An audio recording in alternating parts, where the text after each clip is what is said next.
안녕하세요. 반려견의 상식을 채워주는 이름독 트레이닝의 상식백과 시간입니다. 요즘 반려인구가 부쩍 늘어나고 있고 그만큼 반려견과 산책을 하고 있는 보호자분들 역시 많이 볼 수 있죠. 그런데 이 중에 우리 아이가 산책에 어려움이 있어 사람이 없는 시간대로 산책을 하고 계신 보호자님들이 있다는 사실 알고 계셨나요? 저희 센터에서 교육받고 계신 보호자님들 중에도 이렇게 상대를 배려한 운동형 산책을 하고 계신 분들이 많았습니다. 네, 바로 산책 시 짖음, 공격성 때문입니다. 산책을 하다 보면 상대방 강아지가 내 강아지한테 짖기도 하고 내 강아지가 상대방 강아지에게 짖기도 하고 또 어떤 친구들은 신기하게도 다른 개를 보고 정말 맹렬하게 짖다가도 막상 만나면 언제 짖었나는 듯이 잘 노는 친구들도 있죠. 저 역시 반려견 교육센터를 운영하면서 이런 반려견들을 여러 번 경험해봤습니다. 이 보호자님들 역시 아이들을 잘 알기 때문에 맹렬하게 짖고 있으면 먼저 하시는 말씀이 놀자고 그러는 거예요 라거나 우리 아이가 좋아서 그러는 거예요 라는 것처럼 아이의 짖음을 포장해 주기도 하죠. 이렇듯 알다가도 모를 것 같은 반려견들의 짖음, 많은 보호자분들이 가장 많이 고민하고 계신 짖는 행동, 이번 반려견 상식백과에서 이 짖음에 대해 알려드리고 해결 방법들에 대해 알려드리겠습니다. 먼저 다른 강아지들에게 짖는 이유부터 알아볼까요? 반려견이 짖는 이유는 크게 5가지로 나눠집니다. 첫 번째는 사회적 경험의 부족입니다. 개는 무리 동물이기 때문에 어릴 적부터 다른 개들과의 교류할 기회가 많이 없었다면 자신의 영역, 가족 외에는 다른 무리, 즉 적으로 인지하게 될 수가 있습니다.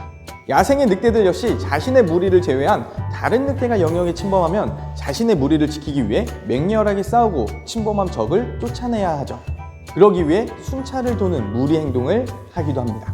사회화 시기에 자신의 무리 안에서만 자란 반려견들은 산책 역시 즐거운 활동이 아닌 자신의 영역을 지키기 위한 순찰 활동으로 변하게 될 수가 있죠. 그렇기 때문에 영역에 침범한 다른 개나 때로는 사람에게까지 영역성 짖음이 나타나게 됩니다. 흔히 사회성을 높여가야 할 중요한 시기에 사회적 교류를 방해하는 요소들은 예방접종, 중성화 수술, 보호자의 바쁜 스케줄 등이 있습니다. 두 번째로는 다른 강아지와의 인사와 놀이로 인해서예요. 여기서 어떤 분들은 아니 다른 강아지와 인사시키거나 놀게 한 게 짖음을 야기시킨다고요? 하고 의문을 가지시는 보호자분들도 계실 거예요. 간혹 센터에 교육 오시는 분들 중에 개들이랑 어릴 적부터 많이 놀게 해주고 많이 만나게 해주었는데도 유독 산책할 때 다른 개만 만나면 짖어서 교육을 신청해 주신 분들도 계십니다. 만일 사회화 시기에 다른 개들을 만나고 인사하는 과정에서 상대 개가 너무 터프하게 놀아 쫓기며 도망다닌 경험이 있다거나 몰이를 하듯이 위협적으로 노는 친구들을 만났다면 보호자분들이 보기에는 노는 것처럼 보이지만 당한 개는 상대방에게 공포심을 느끼고 심지어는 생명의 위협까지 느꼈을 수 있어요. 그러다가 왕! 하고 짖었더니 상대개가 물러난 경험을 했다면 짖음으로 굉장히 긍정적인 경험을 하게 된 것이죠. 그래서 보호자는 모르게 개에 대한 신뢰감이 떨어지게 되고 만나는 개들마다 공격적 짖음이 나타날 수 있습니다. 이 짖음은 성격의 영향을 크게 받을 수 있죠. 또 놀이 과정에서 나타나는 짖음 중에 하나는 이와는 반대로 다른 친구들과 놀았던 게 너무 재밌고 즐거웠던 기억이 많은 경우예요. 이 친구들은 산책을 하다가 저기서 강아지가 나타나면 이미 빨리 만나서 인사하고 놀고 싶은데 하고 흥분도가 높아지기 시작합니다. 그러다가 보호자들끼리 지나치며 인사도 못하고 친구가 떠나가면 야 어디가? 나랑 놀자! 가지마! 라고 짖기 시작하죠. 떠나는 상대에 대한 아쉬움이 화로 변했다고 할까요? 앞서 말씀드린 공격성 짖음과 달리 이런 짖음은 요구적 짖음이라고 부릅니다. 그리고 세 번째 이유는 소유욕이에요. 소유욕은 어떤 물건에 대해 지칭을 하는 경우가 많지만 반려견 친구가 보호자를 너무 좋아해도 소유욕이 나타나기도 합니다. 만약 먹을 것에 소유욕이 강한 친구에게 그 먹을 것을 뺏으려 하면 어떻게 반응하죠? 으르렁거리고 지킬 것이에요. 장난감에 소유욕이 강한 친구라면 장난감 근처에만 가도 뺏길까봐 으르렁거리며 지키기 시작합니다. 그럼 보호자에게 소유욕이 강한 친구들이라면 어떨까요? 산책을 하면 산책로가 좁아지기 때문에 반려견들은 상대가 자신을 향해 정면으로 다가오는 시선으로만 볼 거예요. 이때 자신이 소유하고 있는 보호자에게 다가오지 말라고 상대에게 으르렁거리다가 경고를 무시하고 다가오는 상대를 향해 무섭게 짖게 될 수가 있습니다. 이때 그 상대가 놀라서 피해간다면 이 역시 긍정적인 경험으로 짖음이 강해질 수가 있죠. 네 번째 이유는 자신의 강함을 표현하기 위해서 짖기도 해요. 우위적 성향이 강한 친구들은 막 짖으며 다가가서 상대 반려견을 만나면 자기 얼굴을 높이 쳐들고 상대방 얼굴 위나 등에다가 올리는 무례한 행동을 하는 특징이 있어요.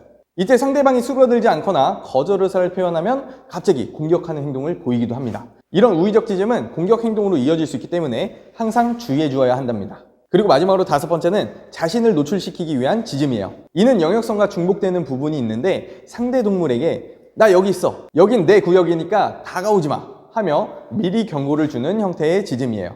보통 이런 친구들은 집에서 작은 소리나 외부 소리에도 이런 형태로 많이 짖기도 합니다.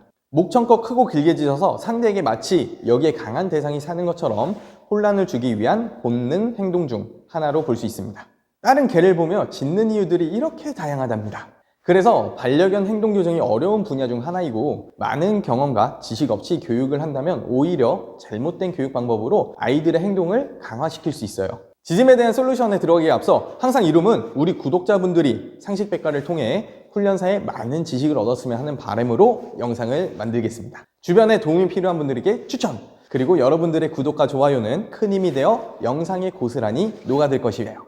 산책 시 짖음은 큰 틀로 보면 두 가지 종류로 나누어 볼 수 있어요. 줄을 당기고 앞으로 달려나가며 짖는 유형과 뒤로 내빼며 짖는 유형인데요. 각각의 짖음 유형에 대한 행동 교정 방법을 알아보겠습니다. 먼저 다른 강아지를 보고 달려나가며 짖으면 방향을 180도 반대로 휙 틀어주고 끌고 가듯이 그냥 가주세요.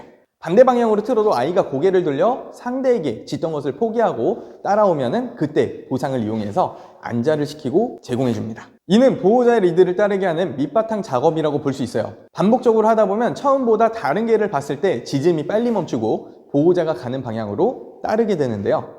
이때부터 멀리서 개가 나타났을 때 180도 돌아서 곧바로 안자를 시켜주는 것입니다. 처음에는 흥분도가 높아 보호자님의 말도 못 들었지만 밑바탕 작업을 통해 짖음을 멈추게 되기 시작하면 보호자에게 조금씩 집중할 수 있게 되어 안자가 가능해지기 시작합니다. 본격적인 훈련은 이때부터예요. 이 다음부터는 우리 아이가 앉은 후에 보상을 바로 받을 수 있게 해서 보상에 집중하는 능력을 올려주는 것입니다. 그래서 앉은 상태에서 다른 반려견 친구가 지나갈 때까지 간식에 집중하도록 해주세요. 다른 친구가 지나갈 때까지 안 짖고 앉아서 보호자님께 집중하면 잘했어! 칭찬과 함께 보상을 주시면 됩니다. 이때 지나치는 거리가 가까우면 다시 흥분도가 올라가서 아이의 리드에 어려움을 겪을 수 있어요. 그래서 연습할 때는 넓은 공원 같은 장소에서 지나가는 상대개가 충분히 넓은 거리로 지나갈 수 있도록 보호자님이 미리 아이를 위치시켜서 앉아 기다려 연습을 해주는 것이 좋습니다. 만약 아이가 앉아 있다가 짖으면 다시 반대 방향으로 쭉 끌고 가서 안자를 시키고 보상을 주는 방식으로 진행하시면 됩니다.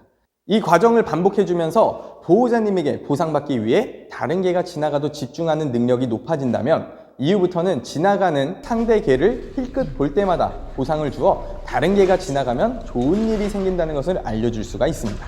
그 다음 유형으로 뒤로 내빼며 짖는 반려견들은 상대 반려견에 대한 공포감이 강해 다가오지 말라는 경고성 짖음이 큽니다. 이 친구들은 리드를 하기 전에 타견에 대한 긍정화 교육이 먼저 필요할 수 있어요. 그래서 매너 좋은 친구와 지속적으로 만나면 신뢰감을 형성시켜주고 자신감을 올려준 후에 리드 교육으로 넘어가 주는 것이 좋습니다. 그런데 현실적으로 주변에 매너 좋은 강아지를 찾기가 너무 어렵죠. 그래서 여러 훈련 전문 업체에서 진행하는 사회성 전문 그룹 교육이나 전문가와 헬퍼견과 함께하는 사회성 교육을 진행해 주는 것이 가장 효과를 높일 수 있답니다. 저희 이름도 회원님들과 함께하는 그룹 레슨, 훈련사의 헬퍼견과 함께하는 사회성 교육을 진행하고 있어서 도움이 필요하신 보호자님이라면 언제든 부담 없이 상담 문의 주세요. 친절하게 답변 드리겠습니다.